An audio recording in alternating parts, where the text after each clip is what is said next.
नमस्कार, मेरा नाम भवतोष फोगाट है और आपका हमारे YouTube channel physics by Bhavtosh Phogat में स्वागत है। तो आज हम आपको कराएंगे 2011 से 2020 के बीच जितने भी सवाल पूछे गए रस के ऊपर। तो 23 जनवरी को एग्ज़ाम है 2022 में। तो हम आपके साथ बने हुए हैं, तो हमारे साथ जुड़े रहने के लिए हर एक चैप्टर के हर एक टॉपिक के जो सवाल है वो हम आपको प्रोवाइड करेंगे। तो जुड़े रहिए हमारे चैनल के साथ। तो अब शुरू करते हैं रस का क्वेश्चन।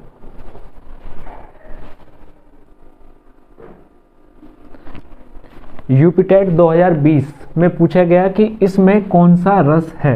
तो कि क्या था, ध्यान से पढ़िए। वर्दंत की पंक्ति, कुंदकली, अधराधर पल्लव लोचन की, चपला चमके घन बीच जगे, छवि मोतिन माल अमोलन की, घुंघरारी लटे लटके, मुख ऊपर कुंडल, लाल कपोलन की, निवछाव प्राण करें तुलसी, बलि जाऊं ललायन बोलन की। तो यहाँ पे हम देखते हैं कि तुलसीदास जी श्री रामचंद्र जी के बाल स्वरूप का वर्णन कर रहे हैं। तो जहाँ बच्चे के प्रति प्रेम भाव उत्पन्न होता है तो वहाँ पे कौन सा रस होता है?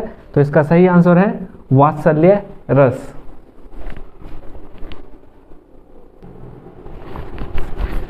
यूपीटेट 2016 उसमें पूछा गया कि इस काव्य पंक्ति में कौन सा रस है। तो अगर हम इसे पढ़ें, बोरो सबे रघुवंश, कुठार की धार में 12 बजी सरहद थी, बान की वायु उड़ाव के लक्षण लक्ष्य करो, अरिहा समर्थ ही। तो इसको पढ़ के हमें क्रोध का भाव उत्पन्न होता है।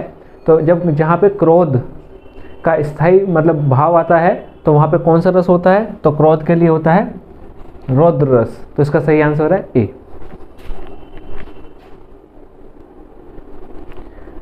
यूपीटेट 2015 इसमें 2 सवाल पूछे गए। पहला सवाल था उत्साह किस रस का स्थायी भाव है?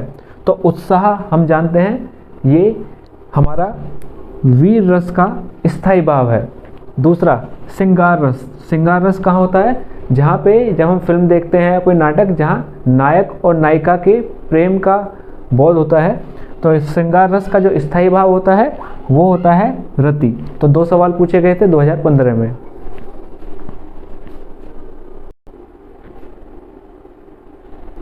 यूपीटेट 2014 इसमें भी 2 सवाल पूछे गए। पहला सवाल था किस रस को रसराज कहा जाता है? तो 4 ऑप्शन थे, श्रृंगार, वीर, हास्य और इनमें से कोई नहीं। तो रसराज कहा जाता है हमारे श्रृंगार रस को जिसका स्थायी भाव होता है रति। दूसरा, अब ये कह रहा है शोक। शोक किस रस का स्थायी भाव है? तो शोक यानी दुख, तो ये था करुण रस। ये इसका आंसर है। तो ये कुछ सवाल थे जो पूछे गए थे 2011 से 2020 के बीच। इसी तरह हर सब्जेक्ट के हर एक टॉपिक वाइज क्वेश्चन के सॉल्यूशन के लिए जुड़े रहिए हमारे चैनल के साथ। इस वीडियो में इतना ही। धन्यवाद।